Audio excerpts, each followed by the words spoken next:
Some patients see things we cannot see. Before we begin, if you enjoy these true stories from the medical world, subscribe to the channel and turn on notifications so you never miss a tale. Today, I'm bringing you 4 supernatural experiences that doctors and nurses had with their patients. Moments when science cannot explain what happened, when the rational meets the impossible. My name is Michael, and I'm 46 years old. I'm an emergency room physician at Massachusetts General Hospital in Boston. I've been working in the ER for 20 years.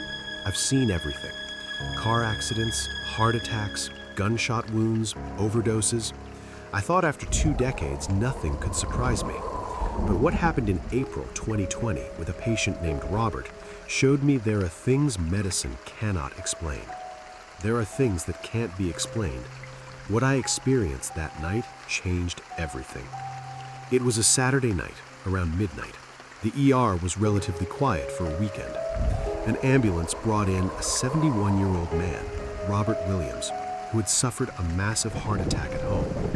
The paramedics had revived him twice on the way. His heart was still beating when he arrived, but he was in critical condition. We took him immediately to the trauma bay. I was leading the team. 2 nurses, a resident, the anesthesiologist. We started standard protocol: monitors, IVs, oxygen. His heart was irregular, weak. We knew it was touch and go. Robert was semi-conscious. His eyes would open and close. He was breathing with difficulty despite the oxygen. We worked fast, trying to stabilize him. Then suddenly, Robert opened his eyes completely. He looked toward the corner of the room, the empty corner where nobody was standing, and he smiled. A huge smile, genuine, full of joy. "Mom," he said. His voice was clear, strong, completely different from how he'd been speaking before. "Mom, you came." I looked toward the corner. Nobody there, just the wall monitor and some cables. "Robert, focus on me," I said. "I need you to stay with us." But he wasn't listening to me. He kept looking at that corner, his smile growing. "I'm coming, Mom. Just wait a moment." Close your eyes for a moment and imagine this. You're a doctor. You're fighting to save a life, and your patient is having a conversation with someone who doesn't exist, talking to his dead mother as if she's right there in the room with you. One of the nurses, Jennifer, looked at me.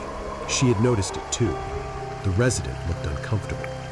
"Robert, I need you to look at me," I insisted. "We're going to give you medication to help your heart." He finally looked at me, but only for a second. "Doctor, she says it's okay, that it doesn't hurt anymore, that it's time to go with her." His heart monitor started beeping louder. His rhythm was getting worse. "No, Robert, stay here, fight." "He didn't want to fight anymore, doctor," he said. But he wasn't talking to me. He was looking at that corner again. "I'm coming." And then his heart stopped.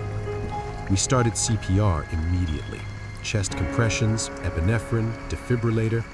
We worked on him for 45 minutes, but he didn't respond.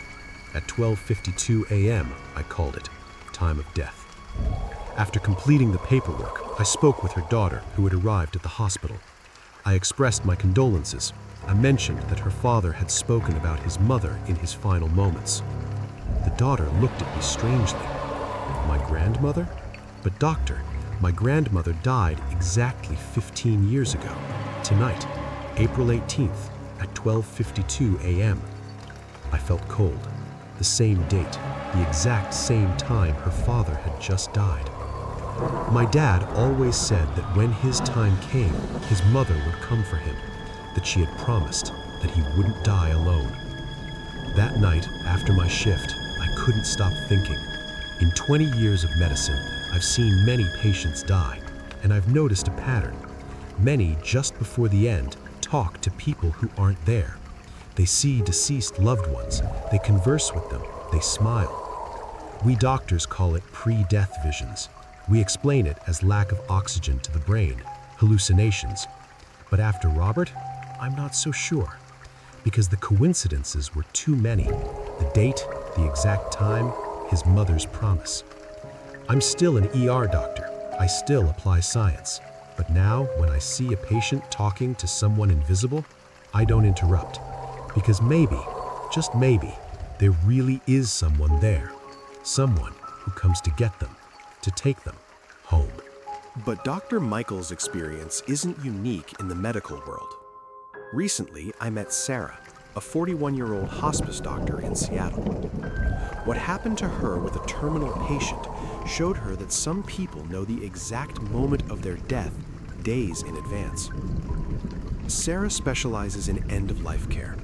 Cancer, advanced heart disease, organ failure.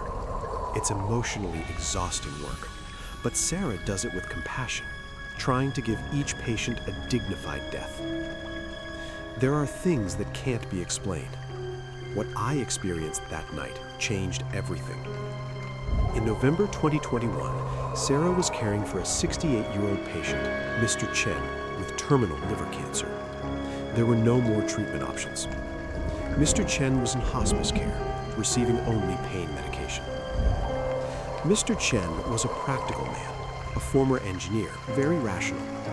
He talked about his death like it was a problem to solve. He wanted to organize everything, plan everything. One Monday morning, Sarah entered his room for her daily visit. It was November 8th. Mr. Chen was sitting in bed with a notebook in front of him, writing. "Good morning, Dr. Sarah. I have work to do. I have exactly 5 days left." Sarah sat down. 5 days for what? To live. I'm going to die Saturday at 3 p.m. precisely. Sarah felt a chill. She'd heard patients make predictions, but never with such precision. "Mr. Chen, we can't know." "I know, doctor. I know with absolute certainty." He showed her his notebook. "That's why I'm planning everything. Tuesday, my lawyer comes to finalize my will. Wednesday, all my children are coming together so I can talk to them. Thursday, I need to call my brother in China. Friday, I want to look at photos of my late wife. Saturday, I rest. And Sunday at 3 p.m., I go." Leave a like if you're enjoying this, and tell me in the comments, have you ever known someone who had a premonition about their own death? I'd love to read your experience. "Why Saturday at 3 p.m.?" Sarah asked. "Because that's when my wife died, 3 years ago, a Saturday at 3 p.m.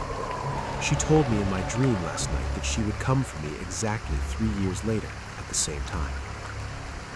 Medically, Mr. Chen could live 2 weeks, maybe 3. His condition was serious, but not critical. During the following week, Sarah watched Mr. Chen execute his plan with military precision. Tuesday, his lawyer came. Wednesday, all 4 of his children were there.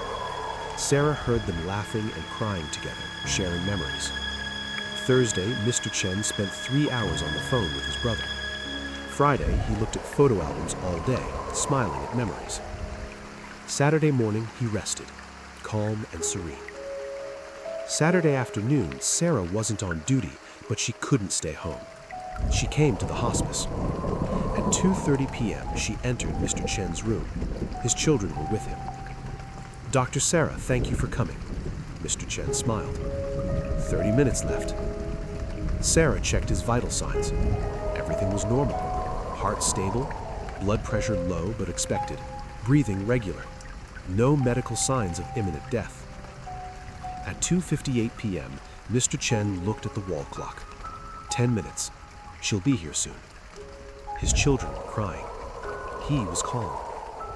At 2:58 p.m., he looked toward the door. There she is. "Hello, my dear. You're still beautiful." There was nobody at the door. At 3 p.m. exactly, Mr. Chen closed his eyes and stopped breathing, peacefully, without struggle, as if he'd simply fallen asleep. Sarah checked. No pulse, no breathing. Mr. Chen had died exactly when he predicted. That experience changed something in Sarah. Now, when a patient tells her they know they're going to die, she doesn't dismiss it as denial or depression, because she learned that some people really do know, in a way that medicine cannot measure or explain. And speaking of patients who know things they shouldn't know, I have to share what happened to David, a 28-year-old ICU nurse at Johns Hopkins Hospital in Baltimore. His experience with a coma patient showed him that maybe consciousness exists beyond the body. David has been working in the intensive care unit for 6 years. It's technical, demanding work. Monitors, ventilators, constant IV medication. ICU patients are usually unconscious, sedated, or in a coma. David is used to caring for bodies that don't respond. There are things that can't be explained. What I experienced that night changed everything. In March 2022, a 38-year-old patient, James Patterson, was admitted. He'd suffered a severe motorcycle accident, major head trauma. Surgeons operated for 9 hours. They managed to stabilize him, but he remained in a deep coma, connected to a ventilator, no signs of consciousness. David was one of the nurses assigned to his care. Each shift, he'd check his vitals, change his IVs, turn him to prevent pressure sores. James didn't respond to anything. Glasgow coma scale of 3, the lowest level of consciousness. 2 weeks passed. Doctors weren't optimistic. The family visited daily, crying at his bedside. His wife, Michelle, would stay for hours talking to him, though he never reacted. One night, David was alone with James, doing his 2 a.m. check. The ICU was quiet, just the rhythmic sound of ventilators.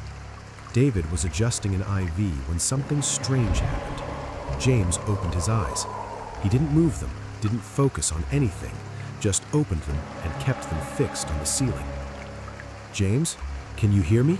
David asked, though he knew it was pointless. Coma patients sometimes open their eyes reflexively. It doesn't mean consciousness. Then James spoke. His voice was hoarse, almost inaudible, distorted by the ventilation tube in his throat. "My father is here." David froze. James shouldn't be able to speak with a ventilation tube. It was medically impossible, and he didn't have enough brain activity to form words. "He's in the corner," James continued, his voice strange, hollow. "He says it's not my time, that I should come back." David looked toward the corner. Empty, completely empty. "James, you're in the hospital. You've had an accident. You need to rest." "I know. I can see everything. I've been watching everything." James's eyes still stared at the ceiling, unfocused. "I saw when Dr. Rodriguez spilled coffee on her white coat Monday morning. She got angry, said a bad word." David felt a chill. Dr. Rodriguez had spilled coffee on Monday. David had seen it, but James was in a coma. He couldn't have seen anything. "I saw when Michelle, my wife, cried in the hallway.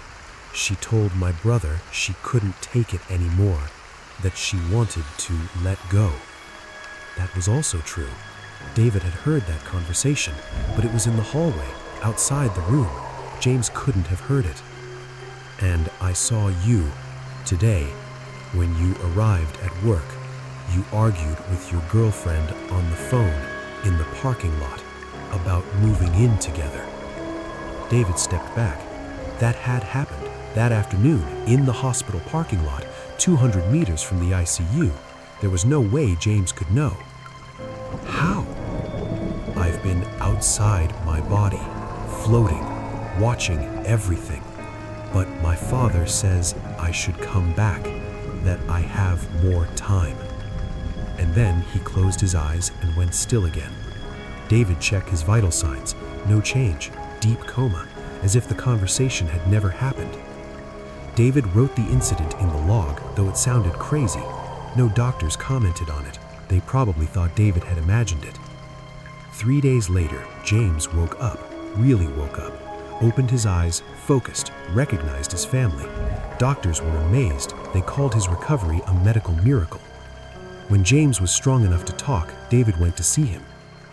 "Do you remember anything from when you were in the coma?" David asked. James looked directly at him. "Everything. I remember everything. I was conscious the whole time, just not in my body. I was floating, observing everything. I saw you taking care of me. I saw the doctors crying. I saw my father, who died 5 years ago, telling me to come back. You spoke to me that night. You told me things you shouldn't know. I know. I needed someone to know I was there, that I was conscious. Thank you for listening." James recovered completely. He left the hospital 2 months later, but before leaving, he gave David advice.